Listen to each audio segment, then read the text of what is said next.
Apple has just recently announced that over 10 million of its new iPhone 6 and 6 Plus devices have been sold.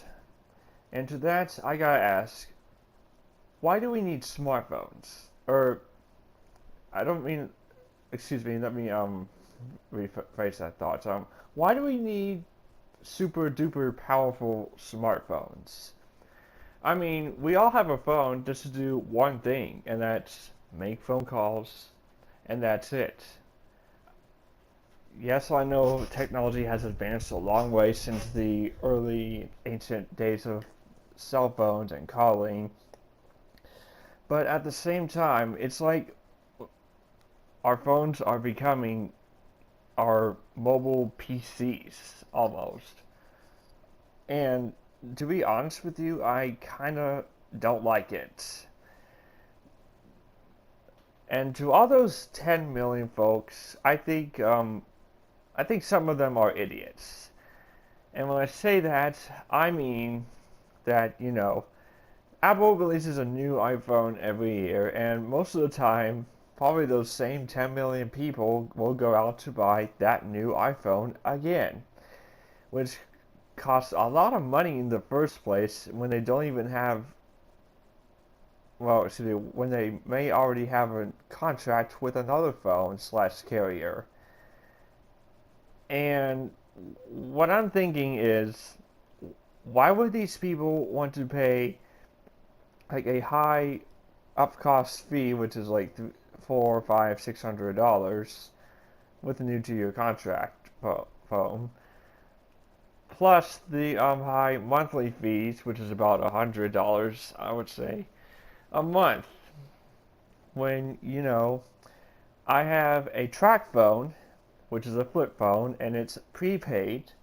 I rarely use it because I rarely make or receive phone calls anyway. It only costs me $10 a month.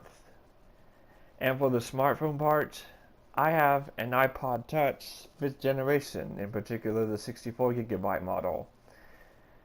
And I'm just afraid that, Apple might someday eventually discontinue the iPod Touch line completely. It may not even make an iPod Touch 6.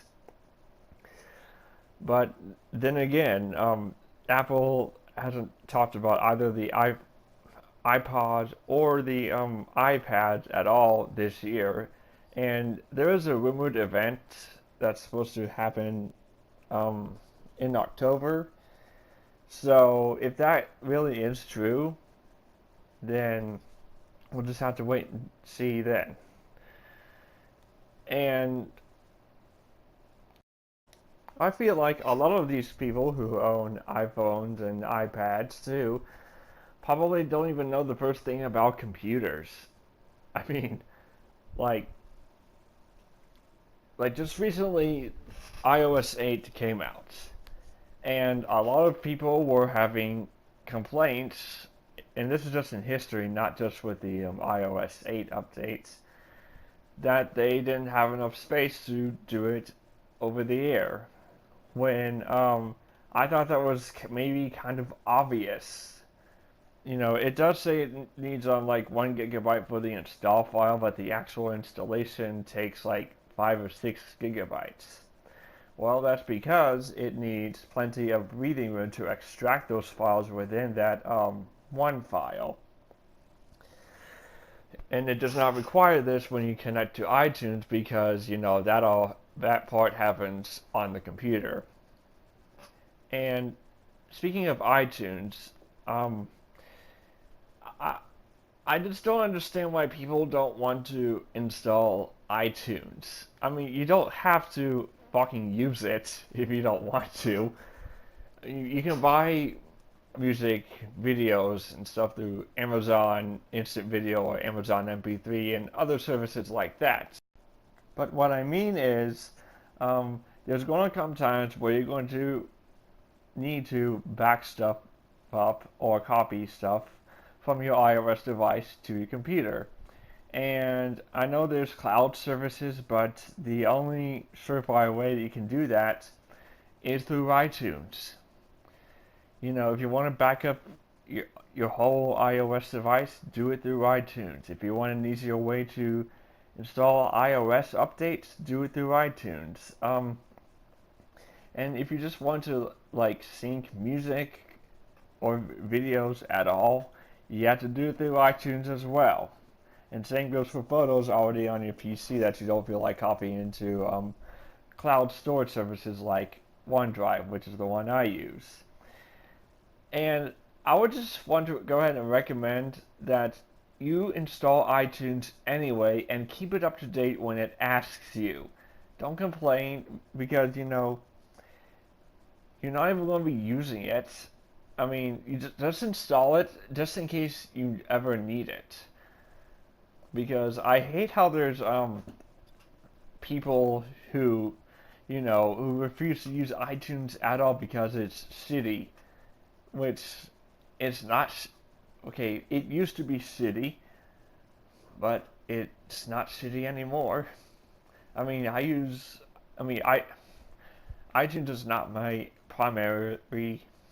Bleh. iTunes is not my main media player. That will be Windows Media Player.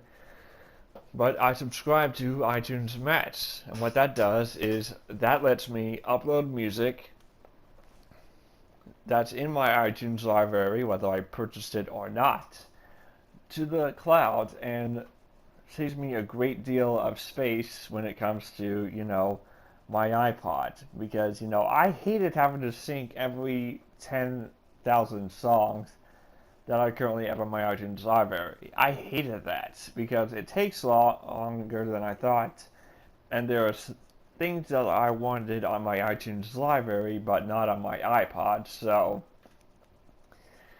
yeah, I guess the bottom line is I really don't think we need smartphones as powerful as they are now. And at the end of the day, a phone is just, for making calls. It's not used for gaming. It's not really used for pictures. Well, okay, even the old phones had cameras and stuff.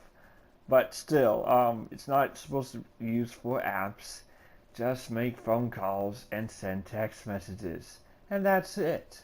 I never really understood why we need smartphones as powerful as they are now. And I know that's like the third time I've said that in this video, but it's true. I mean, I don't want an iPod that makes fucking phone calls. You know, my phone is just perfectly fine. I don't understand why people are choosing to pay more for their cell phone contracts instead of just paying, for cheap deals like TrackPhone, which is pay as you go, by the way. I don't know, man. It's just technology is advancing, and I like the new iPhone. I'm not hating on it, but at the same time, I'm asking for the fourth time now, why does it even exist anyway? This is TJob123, and I'll see you guys next time.